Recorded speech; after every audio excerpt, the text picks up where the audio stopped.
Usually, kapag isa dito sa mga to, nagbabakasyon, binibigyan ko pa sila ng trabaho. Babakasyon ka na rin lang naman, dagdagan na ng trabaho. Tulad nag-Japan si Ian, tulad na nag-Baguio si Rani. Nando kayo, bili kayo ng pang ninong tries natin, di ba? Nakita nyo naman siguro sa title, sa thumbnail, kung anong ninong tries natin ngayon. At ngayon ay, Sweden tayo, pare. So, ibig sabihin, may pumunta sa Sweden.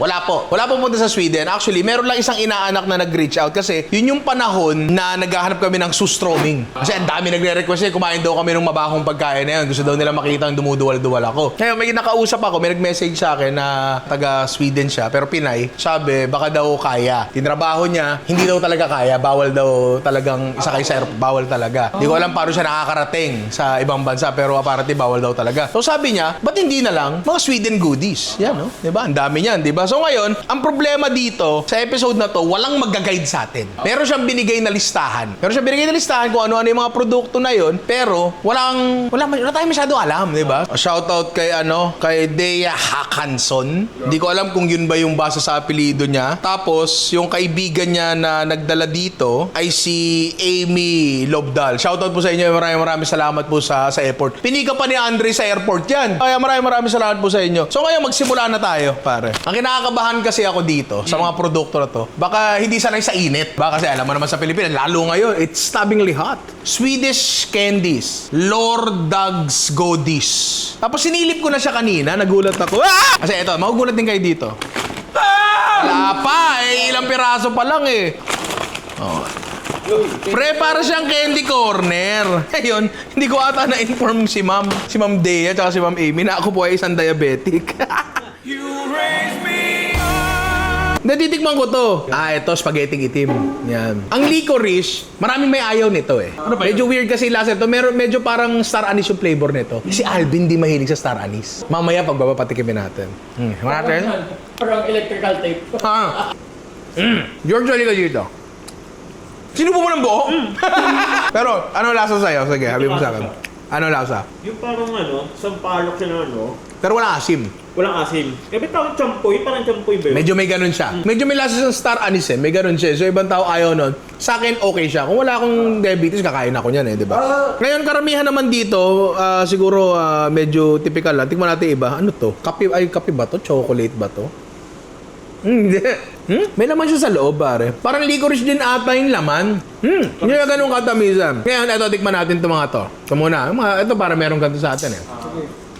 Isang bagay na kakaiba dito, sa mga kliyente na kain ko, mas chewy siya kaysa sa counterpart sa Pilipinas. May maalat sa loob. Ano ito gusto kong tanungin? Ano dapat to? Cherry yan. Cherry ba yan? Oo, yun ang may stem. Parang ito. Parang pamilyar to eh. Tikman natin to. Cherry siya, hindi siya kung ano man yung iniisip mo ha.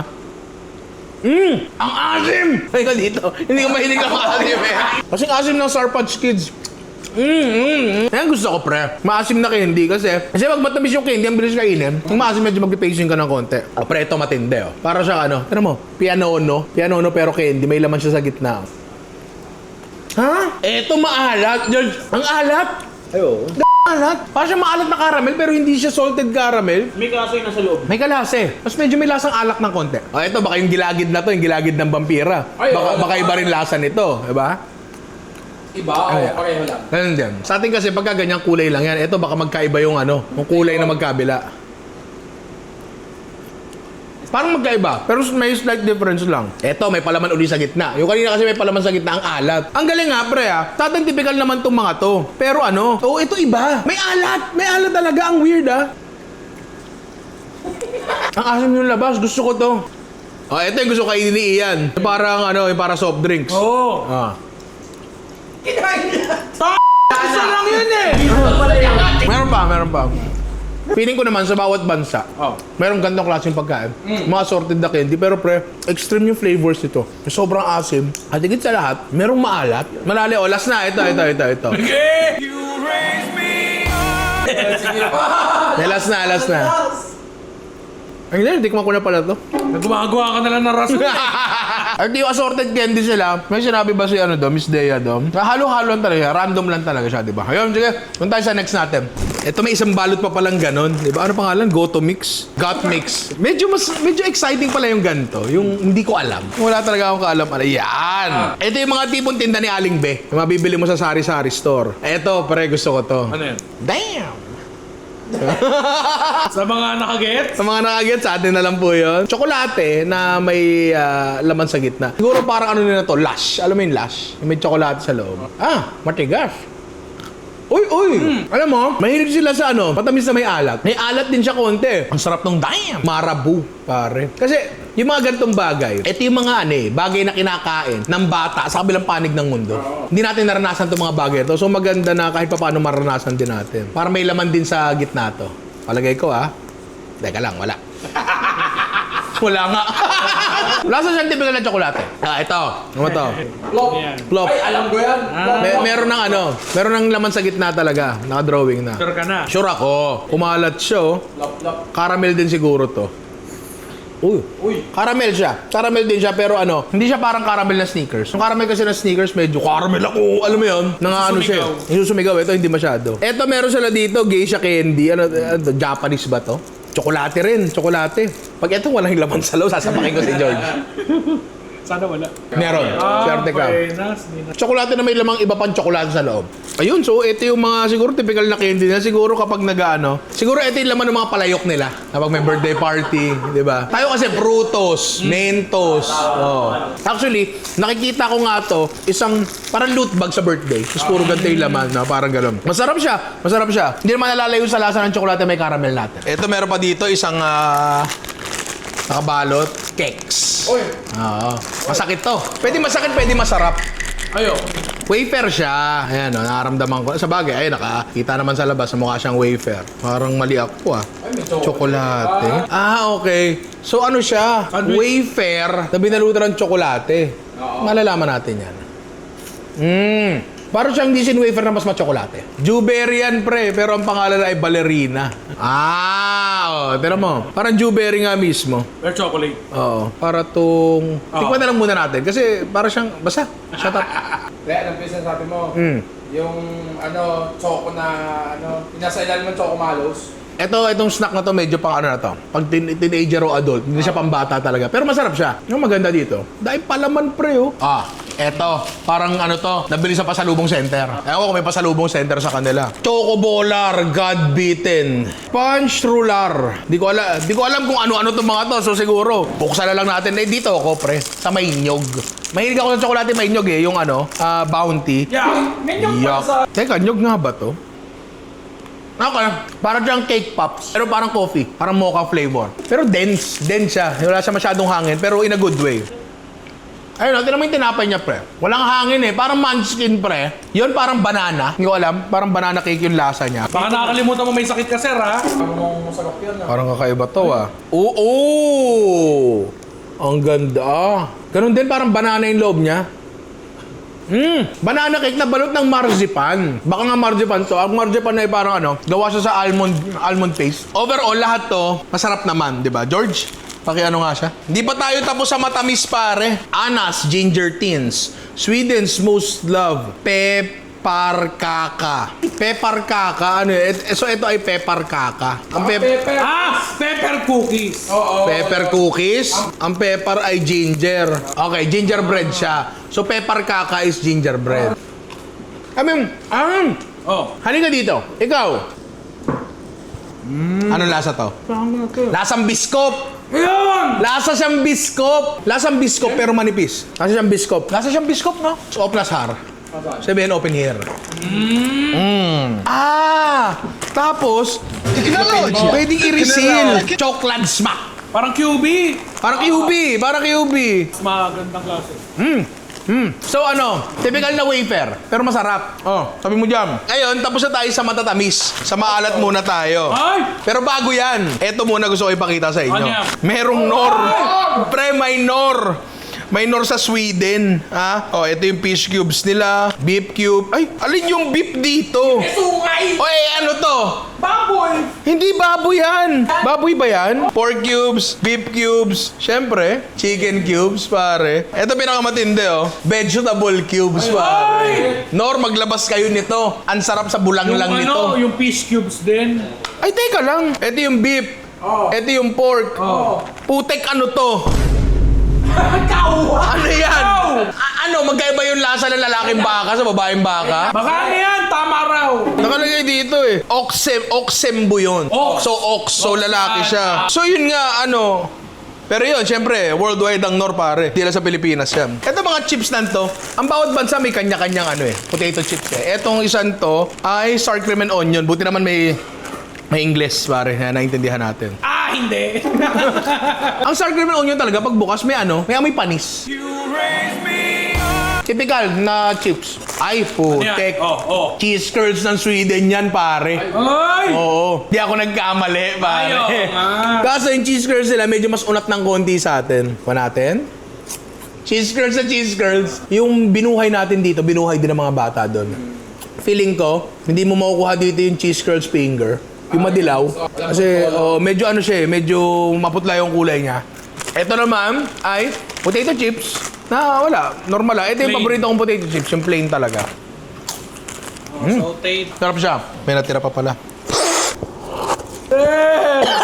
May dalawa siya dito pinadalang siguro Spread? jam o spread. Tingnan natin kung ano yung sabi niya. Swedish jams. Lingon for Swedish meatballs. Ito. Tapos itong isa ay halon for Princess Tarta. Ngayon, yung Princess Tarta, hindi ako marunong gumawa nun. Hindi ko alam kung ano yun. Pero yung Swedish meatball, try natin gumawa para matry natin, ha? Tama. Magluluto tayo. Hindi ko napapakita. Hindi naman to Ninong Cooks eh. Ninong Tries to. Tapos may mga marinade din sila ng mga ano dito. Karne dito. Garlic marinade, smoky honey, tsaka chicken. So kuha siguro tayo ng 2 piraso. Tapos All lutuin around. natin. All around, tsaka chicken. Tapos ito, meron sa ditong creed pepper.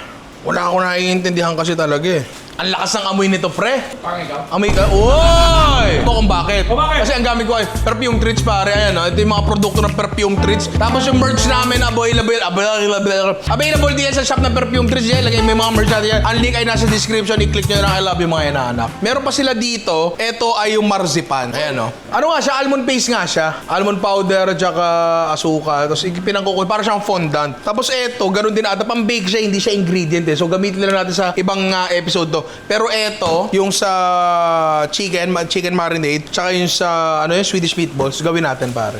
So eto na yung Swedish meatballs natin, yan, medyo nakasira na siya. Hindi ko na pinakita yung recipe kasi wala lang. Ninong ano to eh. Ninong Tries naman to, hindi naman to Ninong Cooks eh, 'di ba? Butter ang ito, papakita ko na lang sa inyo paano gawin yung sauce, pero hindi nga authentic to kasi na on the spot tayo eh. Hindi ko na alam na kailangan kong magluto eh. Sagyan natin ng harina.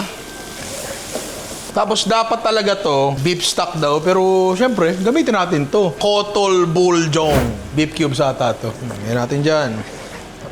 Tubig, unti-unti. Yan, konti lang. Tapos palaputin. Isa nilalagay nila ay Worcestershire sauce. Tapos ilagay na natin yung meatballs. Usually, nilalagay na dito yung cream tsaka mustard. Pero kasi, sige, lagay na nga natin. Kasi yung cream natin, kapag niluto pa, alam nyo na may chance ang mag-curdle, di ba? Tapos ang mustard na ginagamit nila ay usually Dijon. Pero wala tayong Dijon kasi on the spot nga tayo eh. Normal na yellow mustard na lang.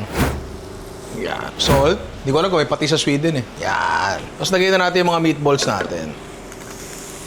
So, simmer lang muna natin to for around 10 minutes para lang maluto yung meatballs natin.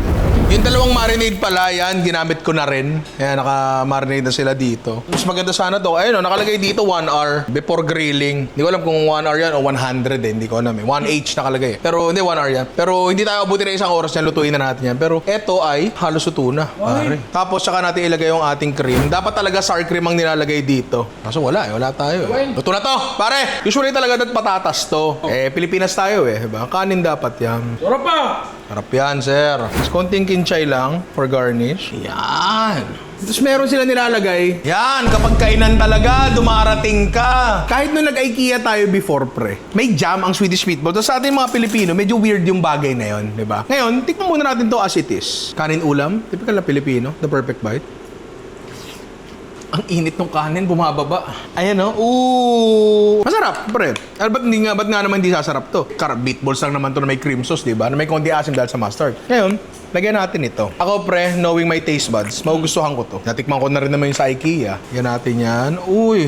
Kasi masarap yan sa tinapay eh. Pero eto, sa meatballs, kanin.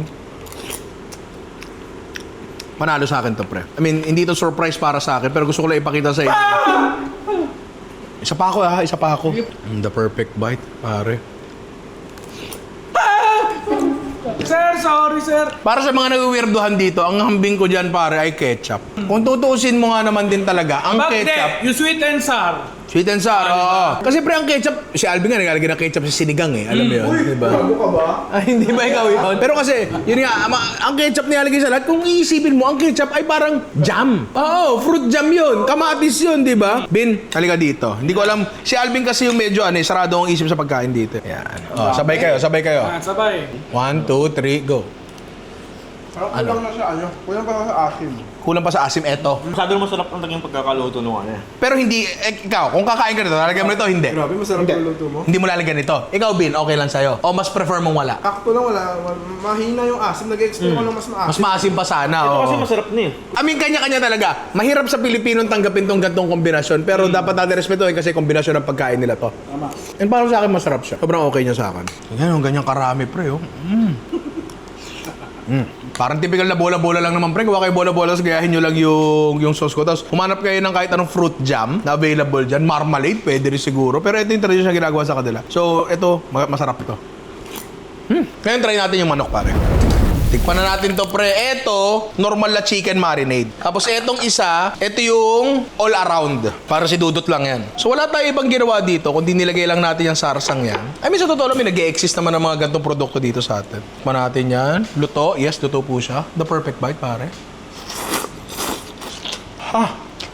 Sabi doon, 1 oras daw dapat nakababad. Wala 1 oras daw, pre. Tapos pinan-fry ko lang yan dito. Sarap, pare. Pasok siya. Dito naman sa all around. Yan. At saka sa mga nagtatanong po, yes, mainit po siya.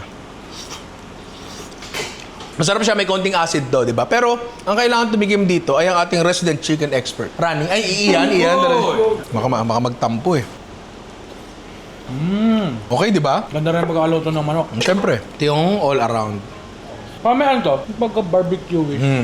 Actually, masarap naman sila parehas. Pero yun nga, typical na marinade lang. Pero again, ina-expose na natin yung sarili natin, di ba? Tapos, eto, may mga ano pa, ito. May mga nor pampadala sila madam. O, ayan, no? Nor aromat, nor, eto, pang grilled meats, di ba? Meron din pang stroganoff dito. At ang malupit doon, sa binili nila, may resibo pa, pare. Talagang binili nila, di ba? Nakakatuwa. Ito pa pala, may binigay sila isa dito, saffron, di ba? So, ginagamit din nila to sa mga traditional foods sila na hindi ako marunong gumawa, kaya hindi ko na ginawa. Yung Swedish meatball lang yung ginawa ko, di ba? Medyo basic lang yung ano natin ngayon, yung ninong tries natin ngayon. Pero kasi galing talaga to doon. Tsaka ano, may nagmagandang loob lang talaga. Ano, magpadala ng produkto dito. Nagsimula talaga to sa ano sustroming eh. Kaso wala, hindi talaga kaya. Kung may makakapagpadala pa sa amin ng sustroming dito, willing po kami. Bibilin po namin. Gusto po naming magbayad para mahirapan. And again, gusto ko lang magpasalamat kay Miss Dea tsaka kay Miss Amy dito sa mga produkto na to. Talaga nag-enjoy po kami dahil po namin natikman at talaga tumaas na naman ang aking blood sugar. So mga inaanak, maraming salamat sa parood. And kung gusto bang makaparood ng mga ganito palabas, ayan, click nyo lang dyan. I love you mga inaanak.